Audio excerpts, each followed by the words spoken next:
Oke, assalamualaikum warahmatullahi wabarakatuh. Waalaikumsalam. Pertama yang terhormat Abi Hadis selaku pelaku direktur Pondok Pesantren Sekretariat Alhamdulillah. J.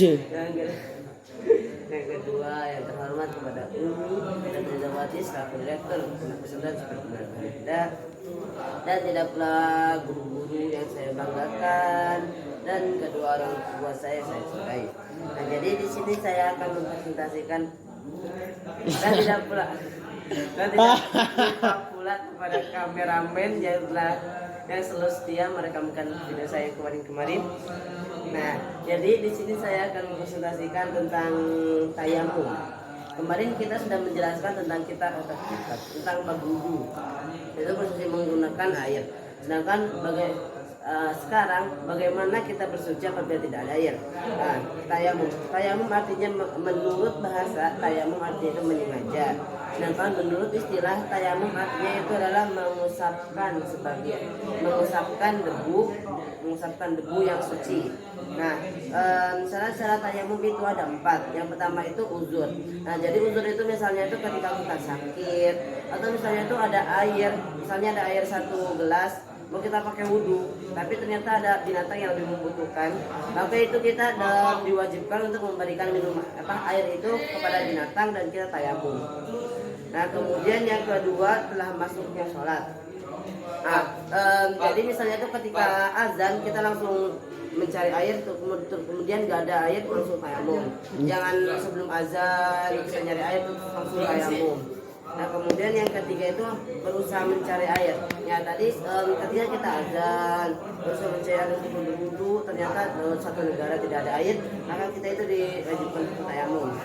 Kemudian itu debunya itu yang kering dan bisa untuk bersuci dan mensucikan. Nah, yang kedua itu rukun tayamum. Rukun tayamum yang pertama memindah debu.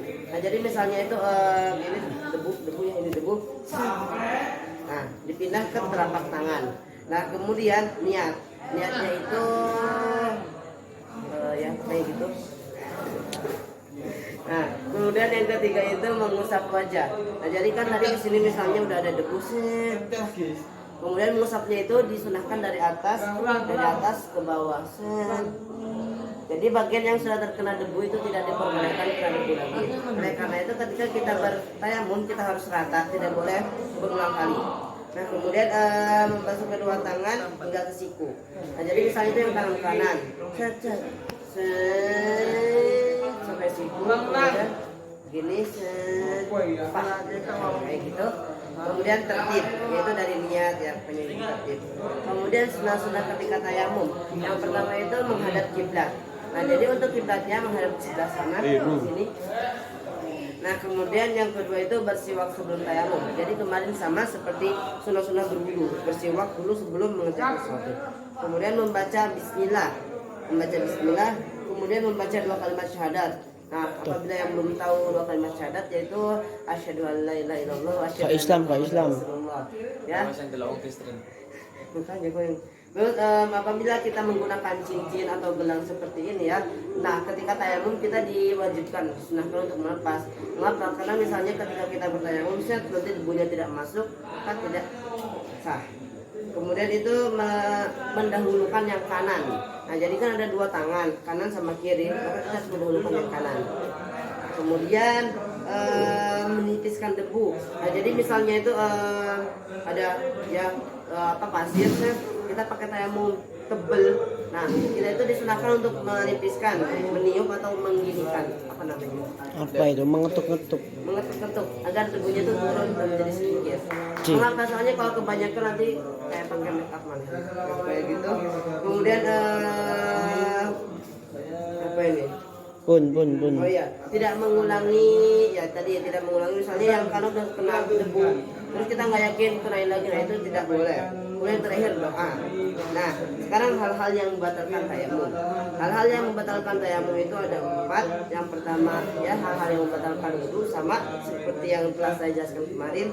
Kemudian menduga atau melihat air. Misalnya ketika kita sebelum sholat atau sudah sholat beres melihat air, maka kita disunahkan berwudu kemudian sholat kembali.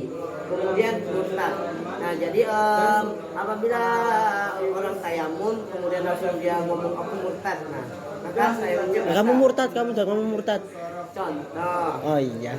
Kemudian orangnya itu sembuh. Jadi misalnya itu kan orangnya itu lagi sakit, kemudian dia bertayamum, bertayamum. Lah kok pas sudah tayamum langsung sembuh? Belum sholat langsung sembuh. Maka dia disunahkan, diwajibkan. Maka dia diwajibkan untuk bertawaf padanya. Dia diwajibkan untuk bersuci memakai air. Nah, oke. Sekian saja dari saya. Kurang lebihnya mohon maaf. Wassalamualaikum warahmatullahi wabarakatuh.